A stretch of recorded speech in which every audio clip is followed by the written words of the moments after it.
another video और आपका आज स्वागत है। So first of all, happy Independence Day to all of you। और आज जो वीडियो हम देखने जा रहे हैं वो भी कुछ इसी से रिलेटेड है। टाइटल क्या बताएंगे मौज? भाई टाइटल है I experience soldiers life at Siachen glacier. तो चलिए देखते हैं ये वीडियो। लेकिन से पहले इस वीडियो चैनल का ओरिजिनल लिंक आपको हमारी वीडियो के डिस्क्रिप्शन मिल जाएगा। सब्सक्राइब किया, लाइक किया, शेयर को फॉलो करें इनके चैनल को। उसके अलावा ब्लॉग चैनल के स्ट्रॉन्ग लिंक भी हमारी वीडियो के डिस्क्रिप्शन मिल जाएगा। सब्सक्राइब किया, लाइक किया, शेयर को फॉलो करें। चलिए देख लेते हैं ये वीडियो। हमारे घर के फ्रीजर का टेम्परेचर होता है -19 डिग्री सेल्सियस, पर सियाचिन के ग्लेशियर का टेम्परेचर होता है -60 डिग्री। तो मैं आई हूँ सियाचिन बेस कैंप पर। यही वो जगह है जहाँ हर फौजी अपनी सियाचिन की यात्रा की शुरुआत करता है।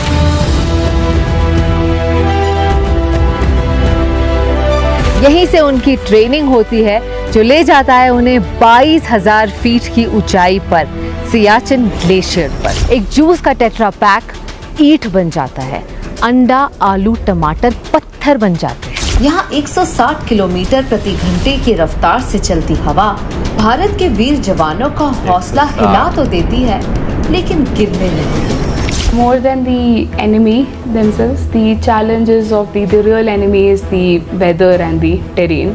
ये तो ऊपर से बर्फ गिरती जा रही है और ये बर्फ तो मतलब पत्थर से ज्यादा लग रहे हैं। एक तो ऐसे ऑक्सीजन की कमी है तो बंदा उतना सो नहीं पाता है। मुझसे चला नहीं जा रहा, पता नहीं ये 18 किलो उठाकर भाग कैसे रहे।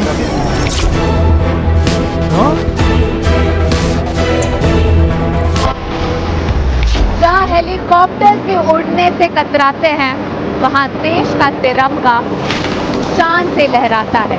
इंडिपेंडेंस डे के इस स्पेशल एपिसोड ऑफ संडे से आते हैं, which is presented by JK Paper and Curly Tails. हम आए हैं दुनिया के सबसे हाईएस्ट और कोल्डेस्ट बैटलफील्ड पर आपके सारे प्यार भरे पत्र हमारे वीर जवानों को देने के लिए। हमारे लेटर सियाचिन ग्लेशियर की फॉरवर्ड पोस्ट तक पहुंच गए हैं, जो लिखे गए हैं और JK paper, paper of the nation.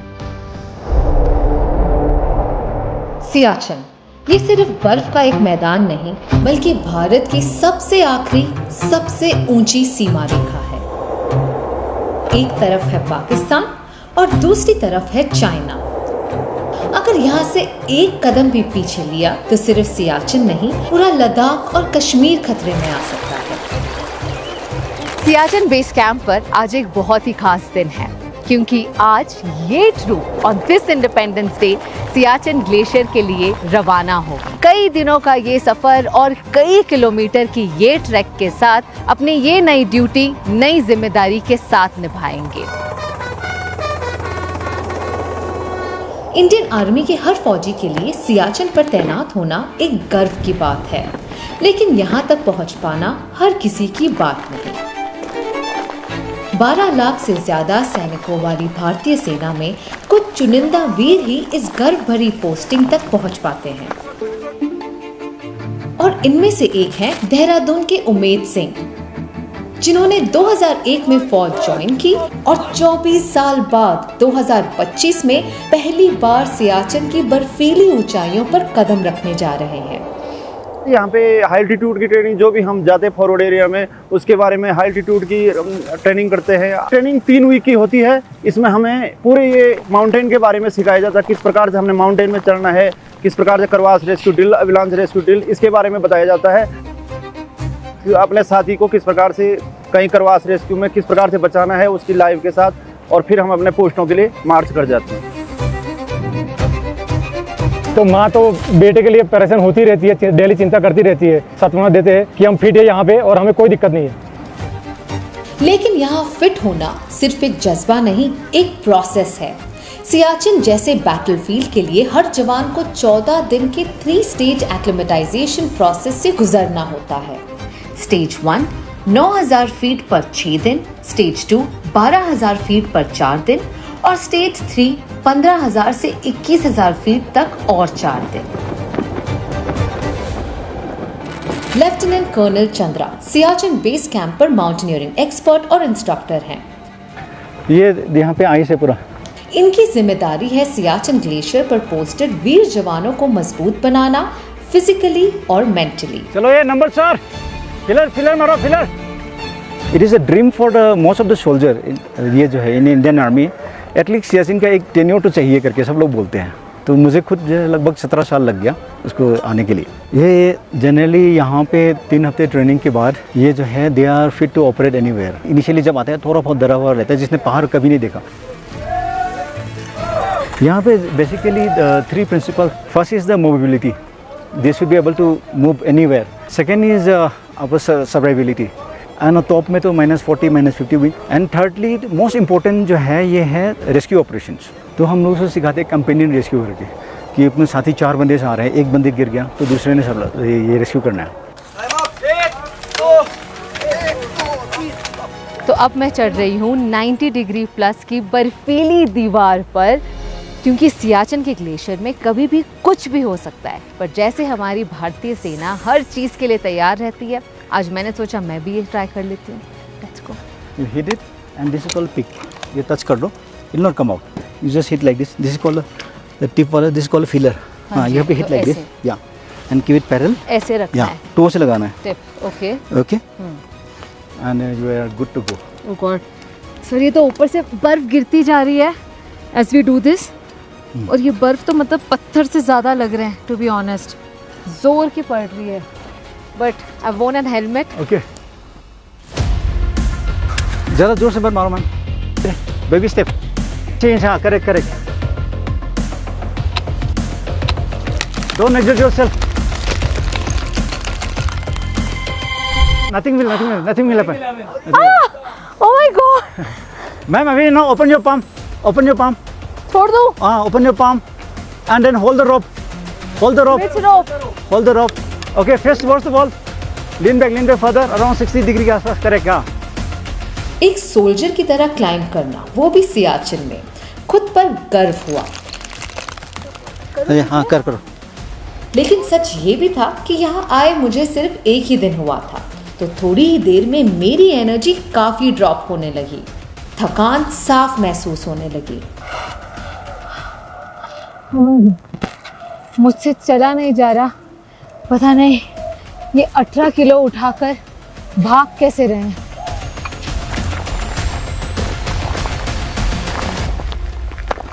और इसीलिए यहाँ हमेशा मेडिकल ऑफिसर्स भी होते हैं। कैप्टन पूर्णिमा, जो ना सिर्फ एक फ्रंटलाइन वॉरियर है बल्कि एक डॉक्टर भी। Hello captain, how are you? Good, hello, how are you? Acute mountain sickness, high altitude induced pulmonary edema or cerebral edema. These basically are problems with your lungs or your brain, simply because of the lower oxygen concentration in the atmosphere here. और अगर frostbite बढ़ जाए तो उस अंग को काटना पड़ता है। सिर्फ 2 आवाजें हैं, नुब्रा नदी की लहरों का और हेलीकॉप्टर की गुनगुनाहट की। हमारे घर के फ्रीज़र का टेम्परेचर होता है -19 डिग्री सेल्सियस, पर सियाचिन ग्लेशियर का टेम्परेचर होता है -60 डिग्री सेल्सियस।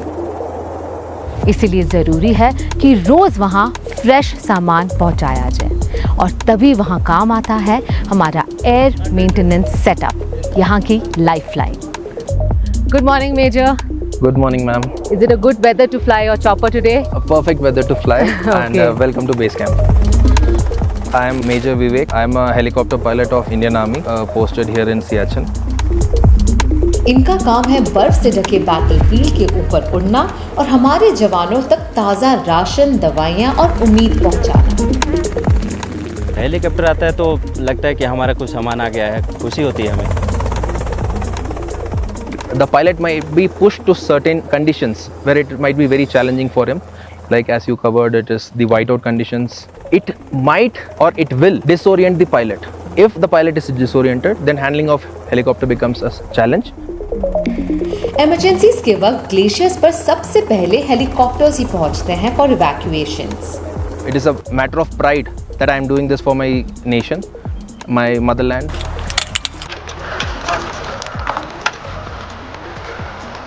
ये सारा फ्रेश सामान भेजा जा रहा है हमारे वीर जवानों के लिए, जो ऊपर -60 डिग्री सेल्सियस में है, और ये रोज़ होता है ताकि हमारे वीर जवान हमेशा तंदुरुस्त रहें, फ्रेश खाना खाते रहें, क्योंकि जिन वेदर कंडीशंस में वो वहाँ हैं वो आसान नहीं।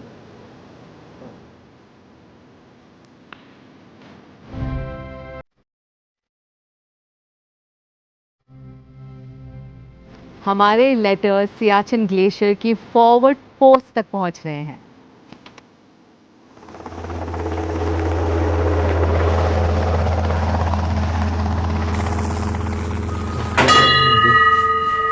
लेकिन ग्लेशियर की तरफ मार्च करने से पहले ओपी बाबा के मंदिर में जाकर उनका आशीर्वाद लेना जरूरी है। जय मैम। जय हिंद sir, how are you? The legacy of Om Prakash Baba, ma'am, it goes back to ages, ma'am. He was a devoted soldier of the regiment of RT. इनके मार्टरडम के बाद अपने ट्रूप्स के सपनों में आते थे, और जितने भी चैलेंजेस उनको फेस करना होता था या करने वाले होते थे, ये उनके बारे में उनको अवगत कराते थे। इसके बाद ये उनकी मान्यता बढ़ती गई लोगों का, और अपने जितने भी फौजी भाइयों का विश्वास उन पे बहुत ज़्यादा बढ़ा, और तब से उनकी ये पूरी जो लेगेसी है चली आ रही है। हमारे फौजी भाइयों का हौसला बढ़ाते हैं और एक तरीके से सबकी सुरक्षा करते हैं। उमेद सिंह की 3 हफ्तों की कठिन ट्रेनिंग के बाद आज वो और उनके साथी ओपी बाबा के हवन पर आए हैं अपने जीवन के एक नए चैप्टर की शुरुआत से पहले। हमारे ऊपर आप कृपा बनाए रखना।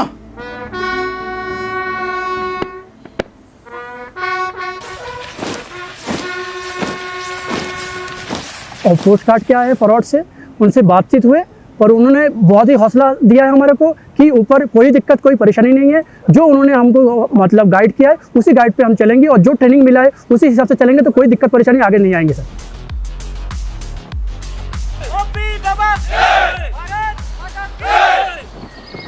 इनसे बात करते करते मेरी तबीयत अचानक से बहुत खराब होने लगी। सांस लेना मुश्किल हो गया, सर दर्द से फट रहा था और लग रहा था जैसे अब भी उल्टी हो जाएगी।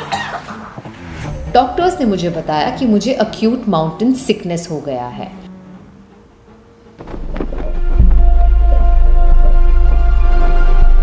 लेकिन एक सच्चे सोल्जर की तरह मुझे अपना मिशन भी पूरा करना था।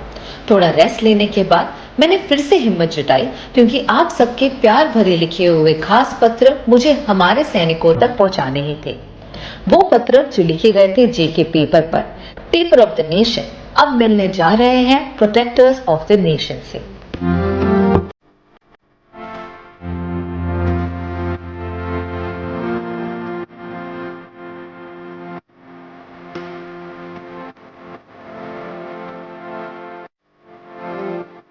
जय हिंद एवरीवन। संदेश से आते हैं, ये एक हमारा इनिशिएटिव है जेके पेपर और कर्ली टेल्स का। हम कई सारे स्कूल से आपके लिए लेटर्स लाए हैं जो आपको दिए गए हैं। मेरी तो यहाँ पे 2 दिन हुई है आकर, और मेरी तो तबीयत ख़राब हो गई। आप लोग यहाँ इतने टाइम से रह रहे हैं, तो सबसे पहले तो huge salute to all of you कि इतने टफ टेरेन में आप रहते हैं। बहुत शुक्रिया आप सबका। और मेरे पास कुछ खास लेटर्स भी हैं जो फैमिली मेंबर्स ने भेजे हैं। सूबेदार सुरजीत सिंह, आपकी वाइफ ने आपके लिए एक बहुत ही रोमांटिक लेटर भेजा है जी। आप पढ़कर सुनाना चाहेंगे हमें? सुना देंगे मैम। कितना खुश हो। सब ठीक तो है ना? मैंने आपको 3 खत लिखे, पर आपने एक भी खत का जवाब नहीं दिया। छोटू आपको बहुत याद करता है। कल बोल रहा था कि सबके पापा आते हैं, मेरे पापा क्यों नहीं आते? बच्चों को छुट्टियां चल रही हैं, मैं भी कल मायके जा रही हूँ। आप खत का जवाब मायके के पते पर डालना। तो पहले तो बताएं, आपने इनके खत का जवाब क्यों नहीं दिया है? 3 खत भेजे हैं इन्होंने आपको। दे दिया मैम, लेकिन अभी उन्हें मिला नहीं है। हवलदार बलजीत, आपके भी घर से खत आया है। माय डियर हस्बैंड जी, आपके लिए प्यारी सी 2 लाइनें। आपका साथ होना मेरी ज़िंदगी की सबसे बड़ी दौलत है। यहाँ घर पर हम आपको बहुत ज़्यादा मिस करते हैं। तुम्हारे बिना घर बहुत खाली खाली लगता है। जब कोई त्यौहार आता है तब तुम्हारी याद और चुभने लगती है। आप हमारी नींद के रखवाले हो, हमारी हंसी का ठिकाना हो। मेरे प्रिय सैनिकों, आपके लिए जितना कहें उतना कम है। आप हमारे लिए हर जगह हर मुश्किल परिस्थितियों में अपनी जान की परवाह ना करके देश के लिए जान देते हैं। इस इंडिपेंडेंस डे हम पहुंचे देश के सबसे ऊंचे चोटी पर, जो है सियाचिन ग्लेशियर। हमने सिर्फ उनके परिवारों से नहीं बल्कि देश के कोने कोने से आए खत उन तक पहुंचाए। ये संदेश लिखे गए हैं paper of the nation JK paper के सस्टेनेबल पेपर पर, जो एग्रो सोशल फार्म फॉरेस्ट्री के जरिए बनाया गया है। जय हिंद, जय भारत। जहां मेरा सफर खत्म होने जा रहा था, वहीं से उमेद सिंह और उनके साथियों का एक नया और ज्यादा कठिन सफर शुरू हो रहा था। सियाचिन के टॉप तक 17 से 20 दिन की यात्रा, बर्फ से ढके पहाड़ों पर हर दिन 5 से 6 किलोमीटर पैदल चलना, मंजिल वही चोटी जहां से हम सबको सुरक्षित रख सके। उमेद सिंह और उनके दोस्तों का ये सफर सिर्फ एक ड्यूटी नहीं, एक कसम है देश के अंतिम सीमा तक अपना फर्ज निभाने की। सियाचिन सिर्फ एक बैटलफील्ड नहीं, एक टेस्ट है हिम्मत का, एंड्योरेंस का और देश के लिए जज्बे का। अगर आप भी हमारे वीर जवानों को कुछ खत भेजना चाहते हैं तो प्लीज़ डिस्क्रिप्शन में दिए गए एड्रेस पर भेज दीजिए। अगले एपिसोड में मैं आपको दोबारा मिलूंगी और हो सकता है मैं एक नए बॉर्डर पर जाऊं, पर जज्बा वही रहेगा। बट एक बात याद रखिए, आप में से सिर्फ 14% हमारे व्यूअर्स हैं जिन्होंने हमारे चैनल को सब्सक्राइब किया है। अगर आपको ये वीडियो अच्छा लगा तो सब्सक्राइब का बटन ज़रूर दबाएं। Until next time, it's me कामना जानी signing off. जय हिंद। यहाँ पे भी इतनी सही नहीं लग रही थी, है ना, लेकिन वीडियो बहुत अच्छी थी। सीरियसली जितने खूबसूरत व्यू थे उतना ही मुश्किल है वहाँ पर सरवाइव करना, और जो वहाँ पर सरवाइव कर रहे हैं, जो फ़ौजी वहाँ पर रह रहे हैं, उनकी हिम्मत है और उनकी हेल्थ का लेवल क्या रहता होगा, ये हम लोग आई थिंक आज की वीडियो से भी अंदाज़ा लगा सकते हैं। उनको जब इनकी ट्रेनिंग जो दी जाती है ना, बहुत सारी चीज़ें नो डाउट उनके लिए जो है वहाँ पर नहीं होती होंगी ट्रेनिंग के दरमियान। और मेरा ख्याल है जो लोग सिलेक्ट होते होंगे मज़ीद आगे जाने के लिए, वो अपने आप को बड़ा लकी जो है वो कंसीडर जो है वहाँ पर करते होंगे। मैं वैसे सर्दी की अगर बात करूँ ना, तो हम जब अपने शहरों में रहते हैं, यहाँ पर हम देखते हैं ना भाई, थोड़ी सी जो है सर्दी जब आती है तो हम हड्डियाँ जुड़ना शुरू हो जाती हैं। हड्डियाँ जुड़ना शुरू होती हैं, हम बगैर गर्म कपड़ों के जो है वो निकल नहीं पाते। हालांकि वहाँ पे जो ग्लेशियर्स में जो हैं सैनिक लोग, उनके लिए स्पेशल ड्रेस जो होता है वो बनता है। लेकिन जो है भाई, थोड़ा सा भी जो मैंने सुना है कि जो बहुत ज़्यादा हाई एल्टीट्यूड पे जो है फौजी होते हैं, थोड़ा सा भी जो है अगर उनका जो है ना इशू बन जाए किसी भी बॉडी पार्ट का, तो वो काटना भी पड़ सकता है। जैसे इसमें जो है वो बीच में बताया गया। सच में, हाँ, क्यों, ताकि वो जख्म फैले ना। पता नहीं वो इशू कोई होता होगा, ये जख्म तो नहीं होता मेरा ख्याल है, वो शायद पार्ट फ्रीज हो जाता है, क्या होता है, कुछ इशू होता है। अच्छा, मुझे नहीं पता, मैं पहली दफ़ा सुन रही हूँ। क्योंकि अगर देखा जाए सुविधा तो वहाँ पर है, अब किस प्रकार का वो मतलब वुंड रहता है वो आइडिया नहीं है मुझे। सुविधा जो आपको नजर आ रही है ना, वो बेस कैंप में नजर आ रही है। वो बेस कैंप से जब आप आगे जाते हैं ना, तो सही चैलेंजिंग टेरेन जो है वो वहाँ से जो है वो स्टार्ट होती है, जहाँ पर आपको सिर्फ और सिर्फ ग्लेशियर ढका हुआ, यानी कि वाइड चादर ही आपको जो है वो हर साइड पर जो है वो नजर आएगी। सही मुश्किल तो वहाँ पे होती है। हम लोग जब रत्ती गली गए थे, हाँ, तो जो उसका जो उसकी ऊंचाई थी वो 12,083 फीट थी। हाँ, और वहाँ पर भी लोगों के मतलब जो ऑक्सीजन लेवल कम था, वहाँ पे कम हो जाता। हाँ, मतलब जो नीचे वाला था वहाँ पर 12,000 थी, या जहाँ पर ऊपर जहाँ पे लेक थी, हाँ, तो वो नीचे वाला वो बेस कैंप था। बेस कैंप कितना होगा? वो थोड़ा सा नीचे होगा, कोई 11 या 10 नहीं, कोई 11.5 के पास तो या वैसे 11 भी आप कह सकती हैं। चलो 11 भी लगा लो। तो 11,000 पे पहुंचकर भी लोगों का जो ऑक्सीजन लेवल अच्छा खासा वहां पर ना प्रॉब्लम क्रिएट कर रहा था।